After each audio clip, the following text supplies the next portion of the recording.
Welcome back to another episode of Killer Bites, the show giving you bite-sized coverage of true crime stories. My name is Lucy, and today I'll be telling you about Chandler Halderson and the shocking murders of his parents, Bart and Krista Halderson. So, how did this seemingly idyllic family go from family game nights to missing persons? How could this couple seemingly vanish into thin air? Had they been kidnapped, gotten lost in the woods by the family cabin, been in an accident out on the nearby lake?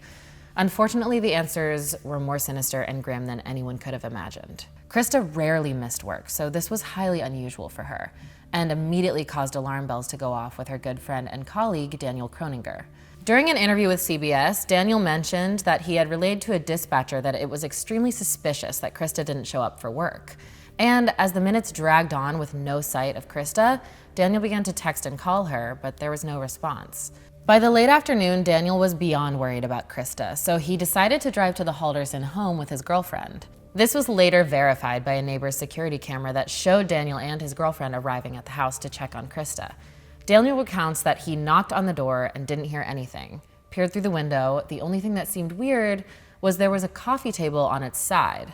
You look through the door, it was kind of off to the right they had a fireplace over there. That's a quote from Daniel. A visual that later would become even more eerie considering the events that had now undoubtedly happened the night before. But we'll learn more about that later. But on that July day, Daniel says that he walked over to the Haldersons' garage window and peered in. He remembers seeing both cars were still at the home.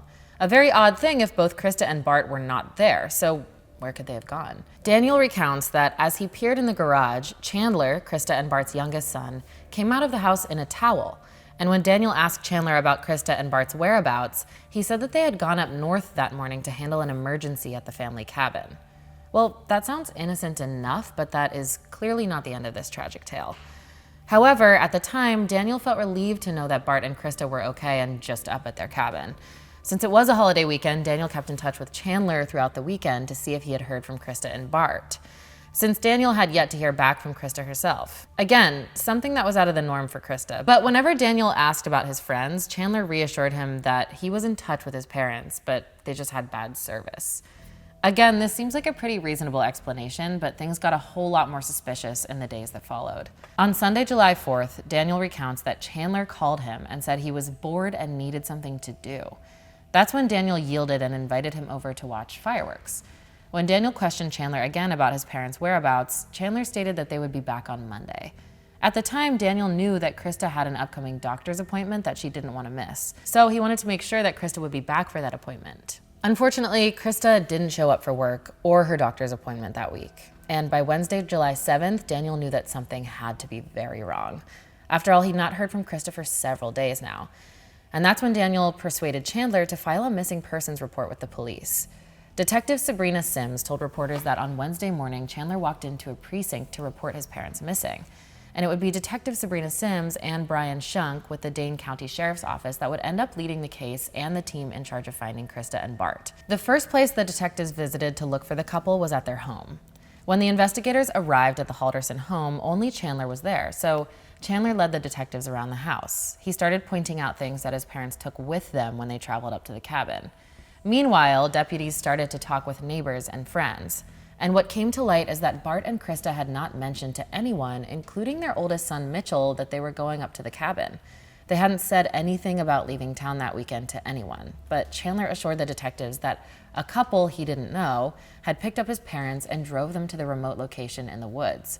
Krista's grandparents had built the cabin in the 1940s on a secluded property. Barbie Townsend, Krista's first cousin, recounted after finding out about the Haldersons missing that she began to think about all sorts of crazy things. This included imagining that perhaps her family members were being held hostage in the woods. Those thoughts and that logic doesn't seem so far-fetched considering the Haldersons seem to have just vanished into thin air with no trace. The day after Chandler reported Krista and Bart missing, Mitchell and his fiancée drove up to the remote cabin to see if they could find any clues as to where his parents had gone. While it might make sense that the couple was attending to an emergency, it doesn't add up why they wouldn't return anyone's calls or text messages. Clearly something was amiss, and those closest to the family could feel it. Barbie said of the experience that her mind really started to go down some dark trails trying to understand what happened. When Mitchell and his fiancée arrived at the cabin, they were greeted by an officer who asked if the young couple could lead the investigators around the property. The fact that Mitchell hadn't heard from his parents just didn't make sense to him, and he was happy to assist. Mitchell and the detectives knew that the Haldersons were always all about family, and they wouldn't just stop responding without a very good reason. Fearing the worst, detectives asked deputies from the Langlade County Sheriff's Office to help in the search for the missing couple. But as the officers explored the cabin, it was clear that no one had been to the cabin in a long time. So if the Haldersons never went to the cabin, where did they go? And who was this couple that supposedly picked them up from their home? These questions and more swirled around in the minds of detectives as they searched the cabin and the property to no avail. Meanwhile, Chandler was on his own investigation. He went door to door through the family's neighborhood, and video surveillance showed Chandler going door to door asking homeowners if they'd seen his parents. He's heard saying in one video to a neighbor, "It's kind of difficult to track them down." Of course, Chandler was referring to his parents, but that is an odd way to put it, and certainly a little bit suspicious. And it became clear to local reporter Adam Duxter that the search for Bart and Krista was just beginning. He recounts to a CBS reporter that he was waiting to hear back from the sheriff's office when his boss told him to try to get some interviews. That's when Adam went to the Haldersons' house and knocked on the door. Adam was surprised when Chandler answered. Adam quickly asked Chandler if he'd be willing to do a video interview, but Chandler refused. Instead, he told Adam that he would only consent to having his voice recorded. In this interview, Chandler said about the disappearance of his parents, "So, my last message I got from them, they were going to White Lake for the 4th of July. Other than that, their plan, to my knowledge, was that they were going to Langlade County to a cabin, their cabin." This whole account of what happened sounded very similar to what Daniel had recounted as well. And Adam said of the experience of interviewing Chandler that he got the sense that Chandler was in shock. And he thought that his reaction seemed on par for how he would have acted if he was in the same situation. But Adam didn't know Chandler very well. And at this point, Chandler was a complete stranger to him. So how well could he really judge his character? Probably not very well, but that's not the case with Alex Gravatt. Alex was roommates and friends with Chandler from 2019 to 2020 and does have a pretty good idea of Chandler's character. And when he described what he knew about Chandler, it painted a picture of someone who perhaps couldn't be trusted. When asked about his relationship with Chandler, Alex said that they'd played sports together and hung out a lot. He also said that Chandler was a great swimmer. But Alex went on to say that Chandler was a bit of a hooligan and liked to play pranks and poke fun at people. He continued by saying that Chandler was always very popular with women, but he had a girlfriend, Catherine Melender, also known as Kat. But according to Alex, he was often unfaithful to her. And when she found out, she was less than pleased about his indiscretions and grilled him relentlessly about it. But Chandler just kept denying it, so it's clear that Chandler had a history of lying and deceit, at least as it pertained to his girlfriend, and maybe others close to him. Regardless, Kat's suspicions about Chandler led her to begin tracking her boyfriend on social media, specifically tracking his location through the Snapchat app, which will become a whole lot more important later. But because of Kat's intense investigation into Chandler's cheating, Alex recalls that he became more secretive and moved back home with his parents. So while Chandler clearly wasn't the best boyfriend, does that mean he would also not be the best son? Was there more than just cheating he was hiding from his friends and family? Well, to be honest, this is just the tip of the iceberg in regards to Chandler's true character. Back to the ongoing investigation to find Krista and Bart. Detective Sabrina began to feel like they didn't really have a lot to go on, but that was about to change. This is right around when they got a tip from the owner of a farm outside of town. Detective Sabrina outlines this. She says, "We received information from someone that, yes, Chandler has been out to my property over the 4th of July weekend." That's interesting. Wasn't Chandler with Daniel on the 4th of July? How could he have been up at a farm? Or perhaps he was up at the farm and then went to Daniel's? Either way, that's an interesting development for sure. The owner of the farm was a friend of Kat's, Chandler's girlfriend, and said that she saw Chandler up at the house on the 4th with Kat, which doesn't raise any immediate alarm bells, but then the owner of the property went on to say that she also saw Chandler again at the property on July 5th, the next day. But this time, when she saw Chandler on her property, he was alone. Well, that is very suspicious, especially considering he hadn't mentioned this fact at all to the police. So what could Chandler have been doing up at the farm on July 5th? Just one day before he reported his parents missing? Well, those answers and more are about to be revealed. Detective Sabrina remembers that they went right from the interview with the property owner to search the farm. As deputies began searching, the question on everyone's mind was, why hadn't Chandler mentioned going back to the farm by himself? What was he hiding? And was he hiding it at the farm? After receiving that tip from the police, they decided to pick Chandler up and take him to the station for more questioning. That's where Detective Brian Shunk interrogated Chandler. He asked Chandler to once again describe the last time he had seen his parents. In this interview with detectives, Chandler was asked to describe the morning his parents left again. Chandler said when he woke up on Thursday morning, Bart, his father, was at home working. And then he told detectives that later that day he had dinner with his parents, and it was over dinner that his parents told him that they were going to the cabin with their friends for the weekend. The detective pushed Chandler further, asking him if they went to the cabin, and Chandler clarified that they had told him, well, we're going up north. All this questioning was pretty friendly until the deputies who were searching the farm made a breakthrough discovery. At that point, the tone of the interview quickly changed, and the detective told Chandler this: "Listen to me. This is the only chance you're gonna have to tell us the truth, okay?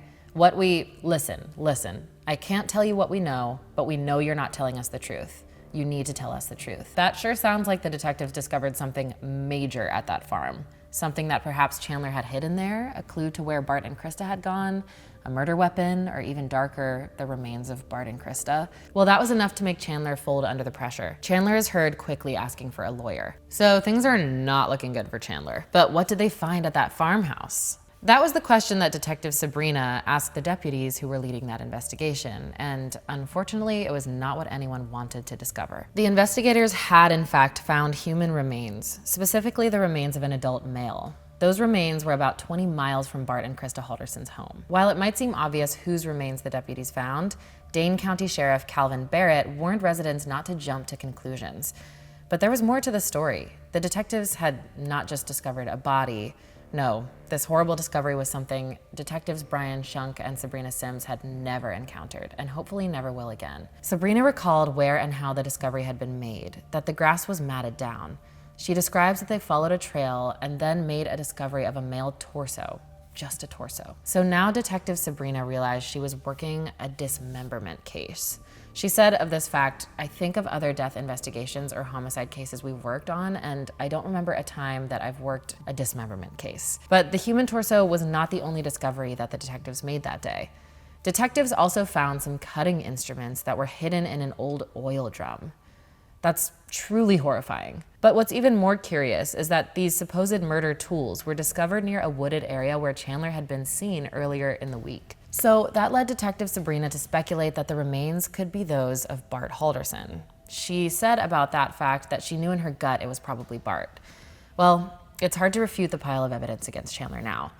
And at this juncture, the police and detectives upgraded Chandler from a person of interest to the prime suspect. And while tests were done to discover the identity of the victim found at the farm, detectives arrested Chandler and charged him simply with lying to the police. The detective said that the arrest was based on him providing false information in regards to a missing person. And Barbie, Krista's cousin, said, "That was the first day that I started to suspect foul play from their own son." A horrifying thought indeed. So, is Chandler really guilty of murder? And if so, what could possess him to commit such an atrocious crime against his own parents? Alex, Chandler's childhood friend, realized after Chandler was arrested that it was most likely because he was involved in the disappearance of his parents. But is that such a wild conclusion to jump to? Perhaps Chandler had more character flaws than we previously suspected. So while Barbie and Alex were resigned to believing Chandler could be involved in the crime, there was still one person who could not imagine that that could be true. And that is none other than Chandler's girlfriend, Kat. Now, Kat had spoken to detectives right before Chandler's arrest, at which point detectives asked her if she thought Chandler could have had a hand in why his parents had gone missing. Kat responded saying, "No, no, that'd be crazy. But I just don't see him killing Mr. and Mrs. Halderson. He had SpaceX. Like, why would he jeopardize something he, would dream of, you know? Like, they're his parents. For Christmas, they got him and his brother matching tool sets. Like, come on." Kat went on saying that they were a normal couple. They would cook dinner, have root beer floats, and play video games with his parents. So what would motivate Chandler to potentially murder his parents? Well, that's a question that many detectives began to ask. On Saturday, July 10th, 2021, the victim found in the woods was in fact identified as Bart Halderson. Detective Sabrina recalls that it just changed everything. Like, that moment changed everything. The autopsy not only confirmed Bart as the victim, but that he was in the back. And while that's horrific enough, there was an even more disturbing question that everyone was asking. Where was Krista? Was she still alive? Was she also a victim? Could she be involved in the murders? What had really happened to this family? That's when Sheriff Calvin Barrett said to reporters, "Krista Halderson remains a missing person, and we continue to ask for citizen involvement." Daniel, Krista's work friend, said about everything happening at the time, "You start to wonder, well, why is Chandler lying? Is he covering for himself, or is he covering for perhaps his mother? Is she involved?" I mean, it's hard not to question everything at moments like these, but the more detectives investigated the case, it seemed the only person Chandler Halderson was covering for was himself. But why? The motivation still seemed a mystery at large. What reason could Chandler have to murder his parents? What was his motive? Detective Sabrina said about Chandler that he just lied to everybody, and it was through his many lies that detectives started to piece together a motive for murder. His lies were about to catch up with him. Chandler had been telling everyone, including his childhood friend Alex Gravatt, that he was enrolled at Madison College during the 2021 spring semester. But the truth is that Chandler had actually flunked out of school. So Kat was right, he was more than just a little deceptive. No one knew that Chandler was not enrolled at school, not even his parents. And detectives suspect that when his parents began to question him about his transcripts, things took a turn. That's when Chandler created a few fake email accounts that looked like they came from his college to help paint the narrative that he was still enrolled in school. But was that Chandler's only lie? The deeper detectives investigated, the more lies they discovered. They also discovered the great lengths that Chandler was willing to go to protect his lies. Chandler created a bunch of fake email accounts of fake people, supposedly from Madison College. These emails were supposed to fool his parents into believing he was still in school. But you can only fool someone for so long while living under their roof. So in June 2021, Bart decided to call Madison College to figure out what was really going on. And Bart discovered that Chandler had not only been lying about the IT degree he was getting, but also about his internship with the insurance company. So most of Chandler's life was actually a web of tangled and ridiculous lies. And let's not forget about the supposed SpaceX opportunity. Turns out that was also fake. So Chandler was just lying to everyone about literally everything in his life. It sort of makes your head spin thinking about how deep and tangled the lies must have been.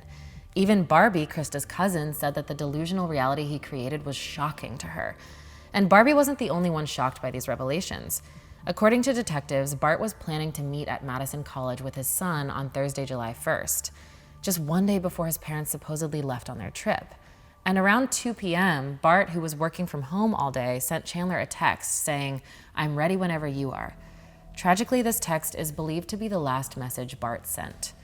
And after that, Bart went missing. And there's not a lot of options but to assume that Chandler may have had a hand in his disappearance and eventual murder. But how could a heap of meaningless lies be something to kill someone over? Detectives wanted to know the answer. So this is when detectives got a search warrant for the Halderson home. And what they would discover will send a chill up your spine. During their investigation, no weapon was found, but a shell casing was discovered in the basement. And as you remember, Bart is said to have been shot, so this might have been one of the casings from the bullet that killed Bart. This does not look good at all, and it didn't look great to the detectives either. This is why investigators then began to test several areas in the house to see if blood was present. And disturbingly enough, the results of those tests showed that there was blood in the house. This is really looking grim for Chandler. After that discovery, detectives were quick to charge Chandler Halderson with first-degree homicide, hiding a corpse, and mutilating a corpse. On July 15th, 2021, Chandler was formally charged with his father's murder. But where was Krista? That investigation was still ongoing, so investigators decided to question someone else, someone who was close to Chandler. So they went to Chandler's girlfriend, Kat. And as it turns out, Detective Sabrina found out she had talked to Chandler the whole 4th of July weekend. And without knowing it, Kat had a very damning piece of evidence in the form of a Snapchat. Remember when Kat decided to track Chandler's location through Snapchat? Well, Chandler's deception with Kat might just give detectives the piece of evidence they need to solve this case. Kat had been very suspicious of Chandler since he had been unfaithful, so she had tracked his location on Snapchat. And perhaps Kat had some clues on her phone. That's why police were thrilled when Kat consented to let the police download her entire phone data. The police knew that if Krista was still alive, they needed to find her quickly. The other detective on the case, Detective Brian, said, "At that point, we were hoping for the best." So as detectives and investigators went through Kat's Snapchat, they were most curious about a few Snapchat messages that were posted early on the morning of July 1st. As you may recall, that was the day Chandler and his father were supposed to meet with Madison College officials.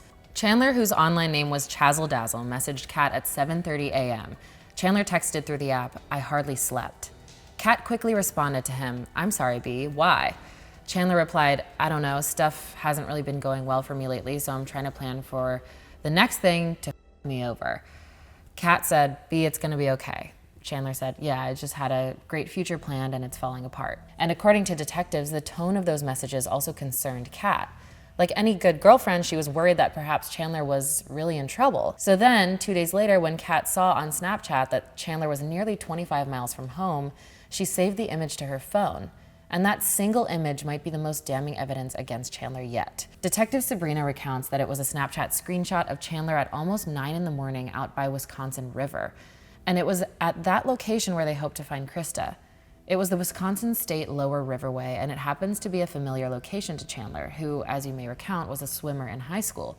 And this location was actually a favorite swimming hole for him. Chandler had even been photographed at the location earlier in the year. And to add to the creepy factor, the photo of Chandler at the location showed him yielding a knife. Investigators were quick to call law enforcement to search the Dane County wooded area. And since it was July, it was way thicker wilderness than it would be at other times of the year. And as the hours went by, the investigators still didn't have any trace of Krista, but the search teams refused to give up. Detective Sabrina remembers someone saying, "Let's go hit one more area," and that was where they ended up discovering the remains. When asked what they found, well, it was truly disturbing. What investigators discovered were 2 legs into different sections. I mean, this case just keeps getting darker. However, the DNA tests confirmed that these legs belonged to Krista Halderson. Barbie recounts that it's hard to imagine. You couldn't come up with this in your head, and that was a horrible incident. In January of 2022, at the Dane County Courthouse, Chandler went on trial for the murder of his parents. He was also facing charges for lying to the police and for mutilating and hiding their bodies. During the trial, the prosecutors laid out a motive that they believed to be accurate. They said that Chandler murdered his parents when his lies were about to be exposed. The whole case seems more than a little haunting, considering Chandler's main motive for murder was to cover up a few measly lies.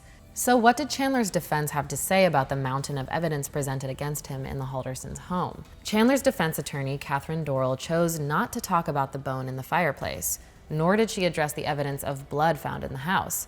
But she did say that all this glaring evidence did not mean her client was the killer. Catherine said to the court firmly, Chandler Halderson did not murder his parents. He is not guilty of those crimes. So why is she so firm in her belief of Chandler's innocence? Well, she stated that there were too many unanswered questions. She followed up saying, what happened to the Haldersons? What happened in the Haldersons' home? You just are not going to know what happened. The defense closed the Chandler Halderson case by urging the jury to try to find a reasonable doubt that Chandler didn't commit these murders. She added that while Chandler did lie about his internship, college status, and job opportunity, there wasn't enough direct evidence to tie him to the murders.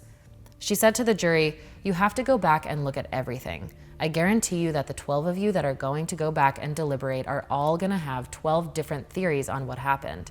And that's a problem. I'm asking you to find him not guilty of first-degree intentional homicide." But the defense was not who had the last word. The prosecutors did. So what did they have to say to wrap up this case? The prosecutors ended by saying, "This is a first-degree intentional homicide. You cannot shoot someone in the back, you cannot them up, you cannot scatter their remains and come to any other conclusion. And there is only one person who did those things here, and that is Chandler Halderson. We are asking you to find him guilty. Thank you." And when the judge read the verdict, he said, "We, the jury, find the defendant Chandler M. Halderson guilty of first-degree intentional homicide as to Bart A. Halderson, guilty of providing false information, guilty of mutilating a corpse, guilty of first-degree intentional homicide, guilty of mutilating a corpse, guilty of hiding a corpse." When Chandler finally decided to speak in court, this is all he said. "Your Honor, I want to take this opportunity to state my intent to appeal my convictions. If there are any lawyers listening and willing to take on my appeal, take a moment to please reach out to me. It's not that I do not have feelings, it is that I was warned to not show them due to the scrutiny of this case. Thank you."